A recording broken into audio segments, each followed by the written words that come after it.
A lot of things have happened in 2020, some that were planned, and of course, like everyone else, most were unplanned.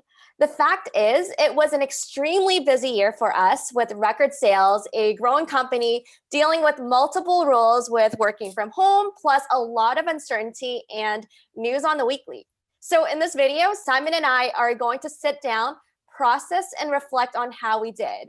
Because so much has happened, we really want to break down what has worked and possibly what doesn't work so well so that we can grow more effectively as a company and as individuals moving forward. And before we go on, please remember to subscribe to our channel and hit the notification bell so you don't miss other real estate investing videos like this from our Elevate team. So let's take a step back and rewind back to the beginning of 2020. Simon, what did you expect entering the year? 2019 was the best year that we had on record prior to. So we were riding the coattails on that and really excited about what 2020 was going to look like. We had a lot of plans. So coming into the beginning of the year, Samantha, you started in the beginning of this year, and we had, and it was a busy start. Like you're running sales and marketing, you're running all our sort of our online marketing platforms and so forth. And we had Elevate Realty, the brokerage, actually coming into existence early February of this year. We had plans to build this new office. We had plans to have a coffee shop that was open to the public, connected to the office. That was all part of this real estate investment ecosystem that we're trying to bring. And all these goals about, expanding our team and so forth. And then COVID hit. So that really changed everything. So fast forward to today, COVID happened. 2 lockdowns later, how much do things look different today compared to what you expected at the beginning of the year? This year was a really challenging year for everyone. We were lucky because it really ended up turning out to be the best year that we've had on record, as Samantha mentioned earlier. But let me explain to you how we got there, because it wasn't a straight line by any means. There was a lot of uncertainty along the way. So after in March and April, really when the market, when the city went on lockdown, there was a 3.5 month sort of time frame there where we had nothing. There was no transactions. We weren't meeting as a team. We weren't meeting at all. We were just kind of keeping the lights on. And during that time, there was an incredible shift in what was happening in the real estate market. Students that were typically coming to Toronto to prepare to go to school were not now coming. They were studying from abroad.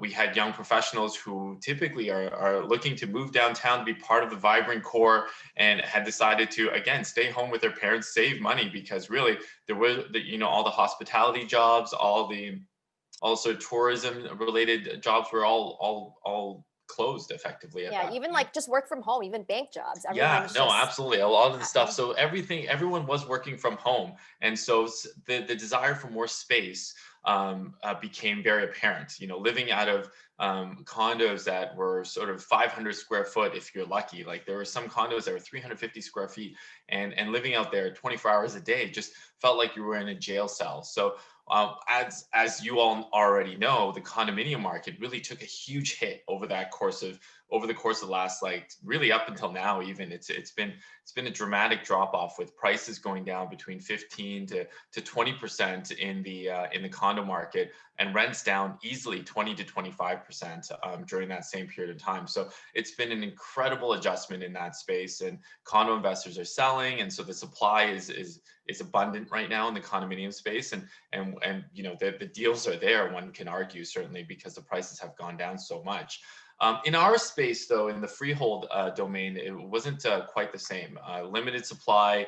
The main difference was that there was a drop off in rents. It was less so, I would say, but anywhere between 8 to 12%. That was what we saw as an adjustment from rent. But people liked being in houses. You weren't in a pie in the sky up, locked up there. You still had a backyard. Oftentimes you could walk to the park. You didn't have to sit in the crowded elevator to get in and out of your unit. So there was actually quite a high demand in the space that we were, and compelled by or added with the record low interest rates, and the cash flows always having been better than condominiums, meant that we were in a really good space, actually. In fact, we realized as we were getting out of the first wave the first lockdown is that the asset class that we focus in is just incredibly resilient. It's a much stronger market. It's much more supply driven than it is demand driven. And so we were able to come out of the lockdown and be really set up to kind of perform and to really have a lot more attention, a lot more of the spotlight cast on us because the market that we were working was a very strong market. Earlier, we talked about our plans to move to our new office this year, but obviously this got impacted because of COVID. So Simon, what did you think of this? So this was probably one of the things that when you look back at 2020, it's kind of like, what happened with the office may have been just it was coming either way. Even if we had built the office, no one would have been working there. We wouldn't be sure what kind of office we would be building. Would we be building a COVID-proof office, or would we be building an office like what we kind of expected to build originally, which was going to be still very much a sort of a co-working space environment, much more open concept and so forth. But I think not having the office was probably one of the biggest disappointments for us this year, if I were to call it that. We really wanted to have a home for us as a growing team, and now we're almost at 10 or 11 people at this point, to be able to work together and to brainstorm and think of creative ideas as we're continuing to sort of dig deeper into the real estate investment space. So this is very unfortunate. Even to today, we still don't have our committee of adjustment date to get the approvals to ultimately get the building permits to start construction. So we're at least another 6 to 8 months from being able to move into the office, and I'm looking forward to really getting into this and hopefully have the office ready into the summer, early fall of next year. I really believe in working as a team. I really enjoy that. The synergies that come up while working together in the same space. So I'm really looking forward to the new office, hopefully, like you said, in the summer of next year. So now that we're at the end of the year, even with COVID happening, it was an amazing year for us. So do you want to share the details in terms of how we actually did? Yeah, so I kind of I didn't connect the dots at the end to where we're at right now, and this is really where how things happened in the course of the year. So first quarter, first 2 months, January, February, amazing. We had a record January, record February. March to mid-June, it was nothing. Nothing happened. I can't even remember if we did a deal during that time. We bought properties. Yes, we might have bought a couple properties during that time, and by the end of that, once Q3 and Q4 and people had a good grip of what was going on, it was really interesting because there's two things that was happening. People were not going on vacations anymore. Like typically August, people are going on vacation. People are planning for their December vacation, so they're staying home. They've got more time.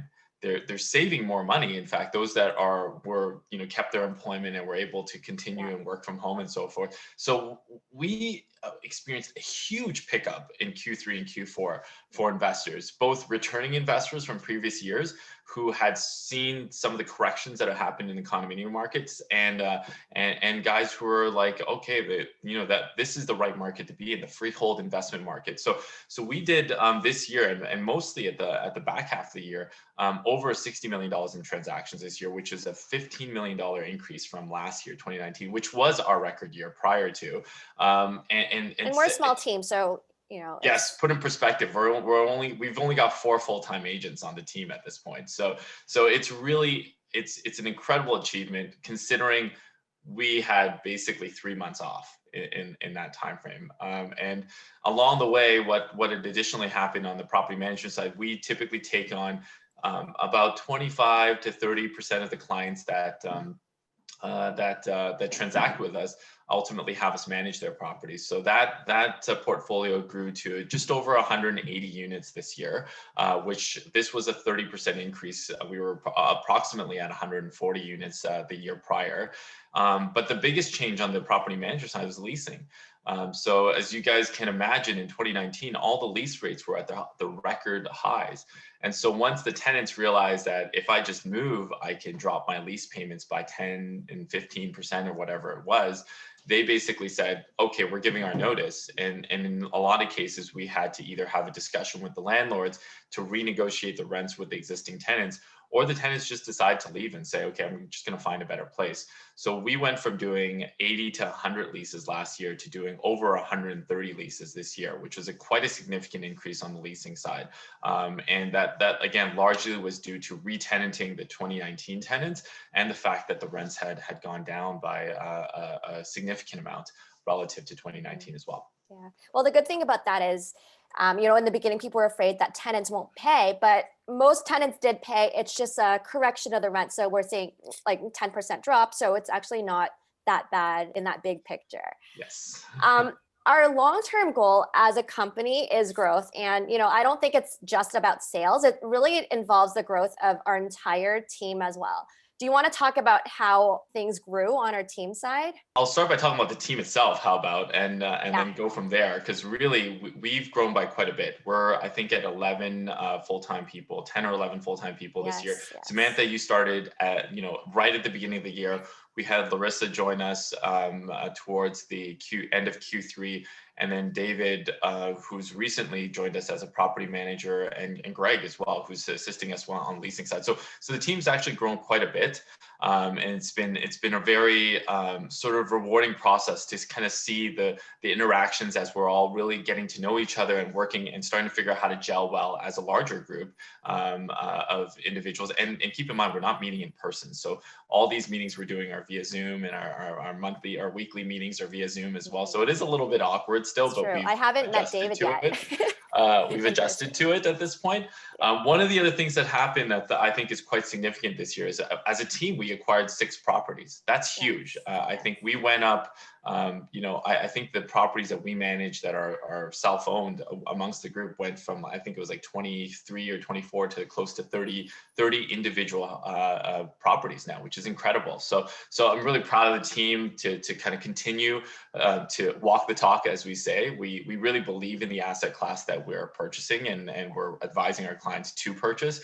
And so just demonstrating that through acquiring additional properties, growing our portfolios as well has been incredible. We're sort of taking on sort of a little bit more structure and providing some more weekly training to the team, and to kind of continue that evolution, so that folks who are who are growing and looking to learn more about investing in real estate can have that opportunity within the team as well. And to your point, Samantha, just getting the word out, it's been going out through all different channels. Like, everyone on the team's pushing that out.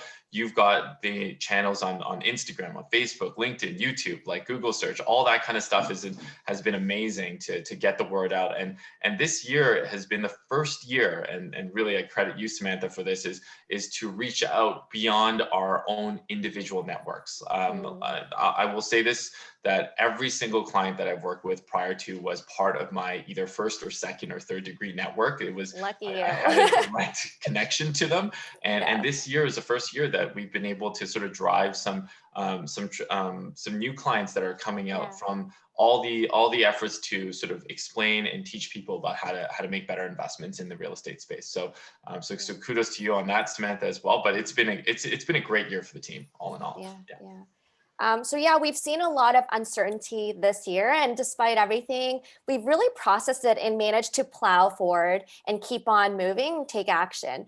So what do you think we can learn from all of the stuff that we faced this year? A year like this, you kind of shakes everything up, and it just, you press restart on everything, and you think with a much more clear, holistic perspective.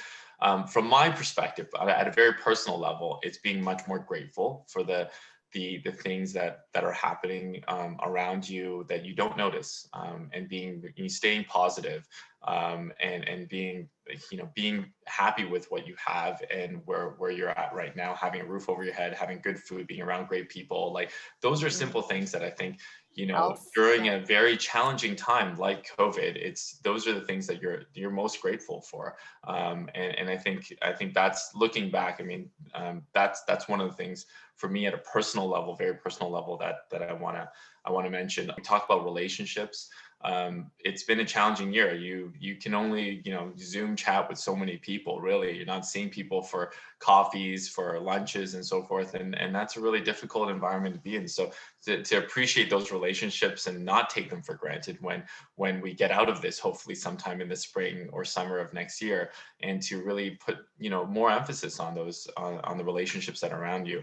I think is another big thing that for me personally that I want to do better at in 2021 certainly as well. I think this year was a year that required a lot of courage. A lot of people just needed to look back at the year and say, okay, like this is what's happening to me. I didn't have a choice in that. Like these are the things that are happening around the world, and being able to say like, okay, what am I going to do about it? What am I going to do to make a difference to kind of support the people around me, support your colleagues, your family member, your friends, to kind of create a better scenario. So I think more so for me, with all the uncertainty, it's just made the world smaller again for me. I think that's probably the big thing. Like the people that are around you, you're not going on vacations, not traveling. It's actually really simple when you think about it. So being around great people, eating good food, like having a roof over your head, and like that's really it from my perspective. I would say as well, this year for us was a year of pivoting a lot. We started the year with this huge plan of what 2020 was going to look like. I still remember at the end of the year, we had a presentation. We kind of had a plan to attack 2020, and there was a lot of things that we had in for the year, and we had no control of what was going to happen. And I think for us, we made the best decisions that we could under the circumstances, I would say, to kind of be in a situation where we were able to continue with what we do and work at it in a way that allowed us to be somewhat successful. It ended up being a really good year, like I said, but pivoting from that sense, Samantha, you and I, we tried, tackling condo sales at one point, because we're like, we're not closing a single deal here in Q2, like nothing's happening. We got to try something. And we tried it, and it's like things like that. We tried it, and we're like, this is not even staying true to our brand. Exactly. Like deep down, we don't really think it's the best investment, right? Yeah, and we pivoted from that. Actually, if some of our clients are listening, they actually sent us a message, and they were like, "Hey, Simon, like I noticed you're selling condos now. Like, what's going on?" And so I think there was a lot of looking back at what we do well and being very true to who we are as investors, as advisors that are working with people and sticking to the facts and sticking to what we know and the areas we know. It's kind of, we doubled down on that this year. I think by the end of the year we had figured out this is where we should just stay in, because we knew even prior to COVID that the market that we invest in is probably the strongest market, the strongest sub market in the real estate market here in Toronto, in our opinions, right? It's not speculative. It's got great cash flows. It's very defensive against down markets to be able to withstand that. And I think that's where we're at. So next year it's going to be remembering this so that we don't make any of those mistakes again, and then being able to set up so that we can kind of really focus on growing the team, as well as providing better advice for folks that are out there looking at investing in real estate. Yeah, that's pretty much it. I mean, this was a really good recap. And like you said, just learning from what we've done this year would help us prepare better for 2021 to make it an even better year. So stay tuned for an upcoming video where we'll follow up with our goals and our action plan for 2021. So if you enjoyed this video, please remember to give us a thumbs up and help us out by sharing it on your social media and tag us at Elevate Realty CA. I wish you all the best in your real estate investing journey. Thanks so much for watching, and I'll see you in the next video.